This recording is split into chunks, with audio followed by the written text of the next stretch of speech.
നമുക്കേ ഇനിയൊരു കുഞ്ഞു കഥ കേൾക്കാം. അപ്പൂപ്പനും അമ്മൂമ്മയും നെല്ലിക്കമരവും. ഒരിടത്ത് ഒരു വീട്ടിൽ ഒരു അപ്പൂപ്പനും അമ്മൂമ്മയും ഉണ്ടായിരുന്നു. അവരുടെ വീടിന് മുന്നിൽ ഒരു വലിയ നെല്ലിക്കമരം ഉണ്ടായിരുന്നു. ആ നെല്ലിക്കമരത്തിൽ നിറയെ നെല്ലിക്ക ഉണ്ടായി. നെല്ലിക്കമരം മുഴുവൻ നെല്ലിക്ക പഴുത്തു കിടക്കുന്നത് കാണുവാൻ എന്ത് രസമായിരുന്നെന്നോ. അങ്ങനെ ഇരിക്കെ ഒരു ദിവസം അമ്മൂമ്മ അപ്പൂപ്പനോട് പറഞ്ഞു, എന്ത് രസമാണല്ലേ നമുക്ക് നെല്ലിക്ക പഴുത്തു കിടക്കുന്നത് കാണാൻ. നമുക്കിതാർക്കും കൊടുക്കേണ്ട. അടുത്ത വീടുകളിലെ കുട്ടികൾ വരുമ്പോൾ അവർ നെല്ലിക്ക പറിക്കാനായിട്ട് വരൂലേ, അങ്ങനെ വരുമ്പോൾ നമുക്ക് അവരെ ഓടിക്കാം.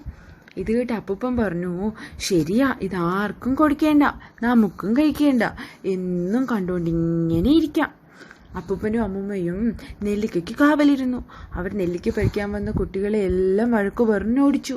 അവർ രണ്ടുപേരും പഴുത്ത് ചുവന്ന നെല്ലിക്ക സന്തോഷത്തോടെ കണ്ടുകൊണ്ടേയിരുന്നു. അങ്ങനെ ഇരിക്കും ഒരു ദിവസം അവരുടെ നെല്ലിക്ക രാത്രിയിൽ ആരോ പറിക്കുന്നുണ്ടെന്ന് അവർക്ക് മനസ്സിലായി. അവർ ആളെ കണ്ടുപിടിക്കാൻ തീരുമാനിച്ചു. അതൊരു മരപ്പെട്ടിയാണെന്ന് അവർക്ക് മനസ്സിലായി. അപ്പൂപ്പനും അമ്മൂമ്മയും മരപ്പെട്ടിയെ എങ്ങനെ പിടിക്കാമെന്ന് തല പുകഞ്ഞു ആലോചിച്ചു. അങ്ങനെ ആലോചിച്ചുകൊണ്ടേയിരുന്നപ്പം അമ്മൂമ്മയ്ക്കൊരു ബുദ്ധി തോന്നി. അമ്മൂമ്മ പറഞ്ഞു, രാത്രിയാകുമ്പോൾ അപ്പൂപ്പനും നെല്ലിക്ക മരത്തിന് മുകളിൽ ഇരിക്കണം. മരപ്പെട്ടി വരുമ്പോൾ അതിനെ കുലുക്കി താഴേക്ക് ഇടണം. ഞാനൊരു വടിയുമായി താഴെയിരിക്കാം. ഞാനതിനെ വീണ ഉടനെ അടിച്ചു കൊല്ലാം. അപ്പൂപ്പൻ സമ്മതിച്ചു. അങ്ങനെ രാത്രിയായി. അപ്പൂപ്പൻ നെല്ലിക്ക മരത്തിന് മുകളിൽ പതിച്ചു മൂടിയിരുന്നു.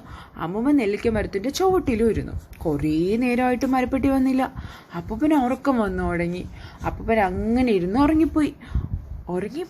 ഉറങ്ങി മരത്തിൽ നിന്ന് പൊത്തോന്ന് താഴേക്ക് വീണു. രാത്രിയല്ലേ, അമ്മമ്മയ്ക്കുണ്ടോ കണ്ണ് കാണാൻ പറ്റുന്നു. അമ്മമ്മ മരപ്പൊട്ടിയാണെന്ന് വിചാരിച്ച് അപ്പൂപ്പനെ അടിയോടടി. അപ്പൂപ്പൻ വേദന കൊണ്ട് ഒച്ചത്തിൽ നിലവിളിക്കാൻ തുടങ്ങി. നിലവിളിക്കുന്ന ശബ്ദം കേട്ടപ്പോൾ അമ്മമ്മയ്ക്ക് തോന്നി, ഇത് മരപ്പെട്ടിയുടെ സ്വരമല്ലല്ലോ, ഒരു മനുഷ്യന്റെ സ്വരമാണല്ലോ. അമ്മമ്മ പൊതുപ്പ് മാറ്റി നോക്കിയപ്പോൾ അതാ പാവ അപ്പൂപ്പൻ അടികൊണ്ട് അവശനായി കിടക്കുന്നു. അമ്മമ്മയ്ക്കും വിഷമമായി. പിന്നീട് അവരെല്ലാവർക്കും നെല്ലിക്ക കൊടുക്കാൻ തുടങ്ങി. കുട്ടികളുടെ സന്തോഷം കണ്ടപ്പോൾ അവർക്കും സന്തോഷം തോന്നി. ഇതിൽ നിന്ന് നമ്മൾ പഠിച്ച ഗുണപാഠം എന്താ?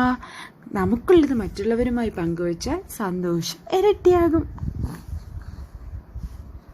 കുട്ടികൾക്ക് ഈ കഥ ഇഷ്ടമായോ?